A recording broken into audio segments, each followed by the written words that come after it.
दोस्तों अब आ गए हम grow green bonsai nursery Noida से बेस्ड है सर, और जयपुर में जवाहर कला केंद्र के एग्जीबिशन में सर ने स्टॉल लगाई है। तो सर कुछ थोड़ा इंट्रोडक्शन आपके बारे में बताइए।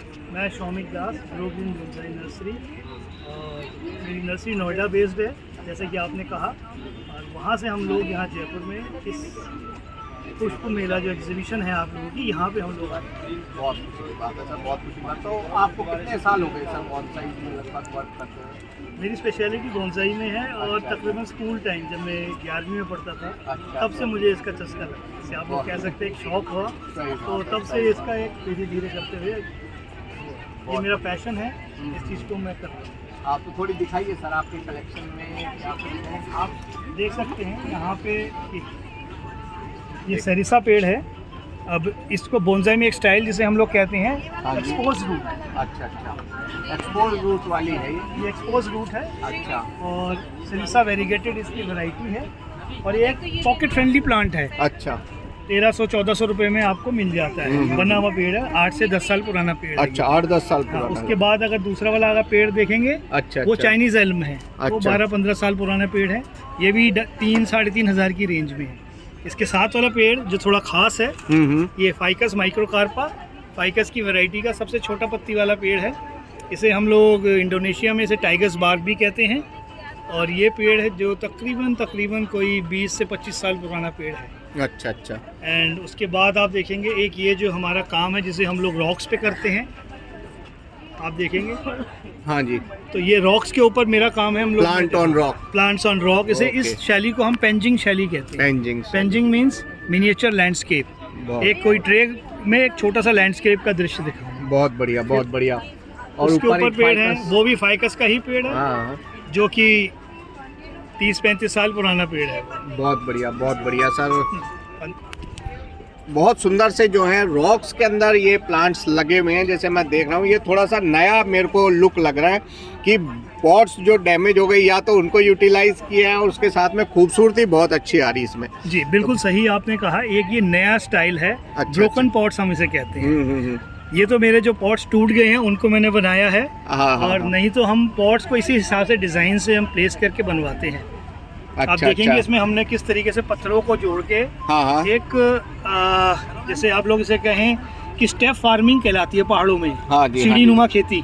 सही बात है। ये उस तरीके का एक हमने दृश्य दिखाया। ये बिल्कुल यूनिक सर, ऐसा देखा नहीं मैंने। एकदम ब्रोकन पॉट को यूटिलाइज भी हो गया और ब्यूटी भी एकदम नई निकल के आ रही है। बिल्कुल सही, बहुत अच्छी बात है, बहुत अच्छी बात है।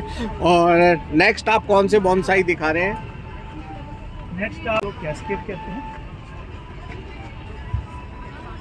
ये कैस्केड वाली आप बता रहे हैं, जो फाइकस है ये भी? हाँ, ये भी फाइकस माइक्रोकार्पा ही है।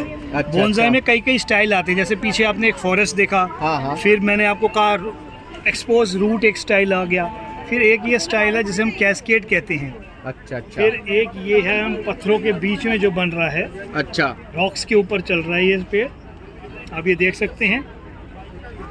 फिर एक इसके साथ जो पेंजिंग है, एक ट्री है हमारा इनफॉर्मल का प्लांट है सर। ये वैक्स मालपेजिया कार्मोना कहते हैं। इंडोनेशिया में इसे फुकेन टी भी कहते हैं। इसकी खूबसूरती ये है, ये पेड़ में छोटे छोटे सफेद फूल आते हैं। अच्छा। उसके बाद वो फूल जो हैं छोटे रेड बेरीज में बदल जाते हैं। बहुत बढ़िया लगता होगा जब फ्रूट्स आते होंगे जब। तो इसके ऊपर का पेड़ है चाइनीज एल्म।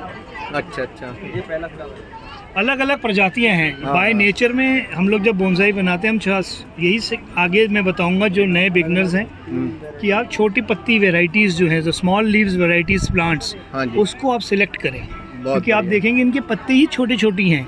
और नॉर्मल पेड़ के पत्ते ही इतने बड़े होते हैं। हाँ जी। तो इस और ये एक बहुत पुराना पेड़ सा दिख रहा है, ये किस चीज़ का है सर? ये देखिए, ये अपर कोलेरिया डेकराई। अच्छा। ये अफ्रीकन प्लांट है, इसको हम एलिफेंट ट्री भी कहते हैं। तो इसमें लीव्स आती हैं? अभी डॉर्मेंसी में है ये? अभी सर्दियों में से डॉर्मेंसी से जाग रहा है। अच्छा। लीव्स आप क्लोजअप में देखेंगे, बहुत छोटे छोटे पत्ते हैं। तो ये कितने साल पुराना है लगभग?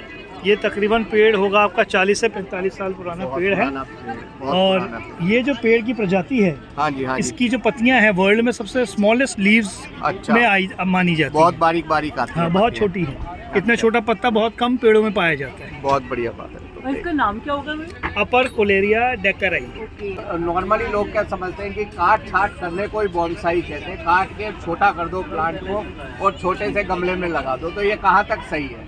नहीं, देखिए इसमें कुछ पार्ट सही है। काट छाट जो आपने कहा, हाँ जी, काट छाट शब्द जो है बहुत ही सीधा साधा शब्द है जो आसानी से सबको समझ में है। सही बात। एक्चुअली काट और छाट को हम इंग्लिश में जो लैंग्वेज ऑफ बोनसाई है उसे हम प्रूनिंग कहते हैं। सही बात। प्रूनिंग एंड ट्रिमिंग, ये दो वर्ड्स हैं। प्रूनिंग ट्रिमिंग एक ही चीज़ है, अलग अलग है। उससे हम लोग तैयार करते हैं, पर ऐसा नहीं है कि आप काट के छोटा कर दें। उसकी ब्रांचेस हमें बनानी पड़ती हैं। सही बात। बोनसाई में कुछ स्टाइल कैटेगरीज है। एक फॉर जो क्या कहते हैं, एक नियम है कि भाई उसकी ब्रांचेस होनी चाहिए, सब ब्रांचेस होनी चाहिए, tertiary branches, secondary branches, primary branches, पेड़ की निबारी, ये सब हम धीरे धीरे तैयार करते हैं। बहुत बढ़िया बात है। बहुत और ये वायरिंग और प्रूनिंग, ये दो ऐसे मेथड हैं जिसे हम कह सकते हैं कि दो पहिए हैं इस तकनीक को सीखने के। इसके बगैर गाड़ी चल नहीं है। बहुत बढ़िया। सिर्फ छोटे गमले में लगाना और काट देना ये बॉन्साई नहीं है। नहीं, ये बोनसाई नहीं है।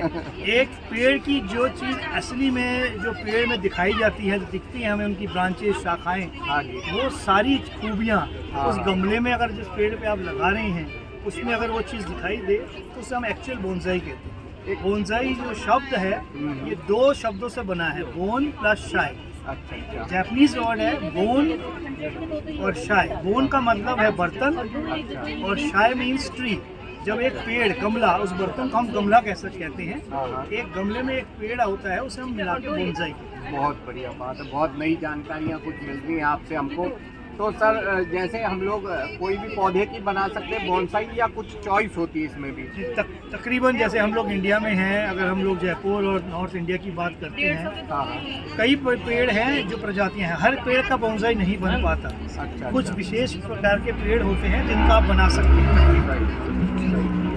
तो जैसे हम पॉट का सिलेक्शन इम्पोर्टेंट और प्लांट का सिलेक्शन इम्पोर्टेंट, ये सभी चीज़ों को ध्यान में रखते हुए फिर आगे का प्लान किया जाता है बोनसाई को ग्रो करने का। और स्पेशल कुछ केयरिंग टिप्स, जैसे लोग कोशिश काफ़ी करते हैं, लगा भी लेते हैं, जैसे आप बताएं ट्रिम भी कर लिया और उसको लगा लिया, कुछ स्पेशल प्रिकॉशन जिससे वो लॉन्ग टर्म में एक अच्छी बोनसाई में डेवलप कर पाएंगे, जैसे मीडिया के बारे में या वाटरिंग के बारे में कुछ टिप्स आप बताना चाहें? देखिए, बोनसाई खरीदना और उसको बनाना दो अलग अलग विधियाँ हैं। खरीद के आप, ये आपको शौक है, आप नहीं बना पाते, आप खरीद के लिए आए, बहुत अच्छी बात है, आप उस कला को अपने पास रखना चाहते हैं। बस कुछ टिप्स हैं जिससे आप उसको ठीक तरीके से, एक आपको उसके पानी का मेंटेनेंस देखना है कि जहाँ आप रख रहे हैं वहाँ कितनी धूप आ रही है, और इनको धूप दिन में कम से कम 4 से 5 घंटे इन पेड़ों को कम से कम धूप की जरूरत पड़ती है। अलग अलग प्रजातियों के हिसाब से उसकी धूप का है, और पानी उस हिसाब से दे। खाद पानी आपको हर महीने उसको देना है, क्योंकि जब आपने उसको एक गमले में शिफ्ट किया है तो उसकी मिट्टी की जो उपजाऊपन है वो एक सर्टेन समय के बाद पेड़ उसको पूरा चूस लेता है। सही बात। उसके बाद हमें ऊपर से उसके कुछ नई खाद हर महीने देनी पड़ती है। बहुत बढ़िया। हर महीने आप खाद देते रहें और पानी का ध्यान रखें। और छोटे मोटे कीटनाशक की दवाइयाँ आती हैं, पेड़ों में लगती हैं, उनको, क्योंकि नेचुरल ट्रीज हैं, बाहर से आएंगे कीट पतंगे और आपके इनको खराब करेंगे। टाइम टू टाइम पानी, खाद और दवाइयाँ का स्प्रे और उसका ज्ञान होना बहुत ज़रूरी है, जिससे आप मेंटेन करके इस पेड़ को बचा सकते हैं और चला सकते हैं। बहुत कई सालों तक ये चल सकता है। बहुत बढ़िया बात है सर। बहुत बहुत धन्यवाद, आपने आपका कीमती समय दिया। Thank you so much sir. आपसे मिलकर बहुत खुशी। बहुत बहुत धन्यवाद।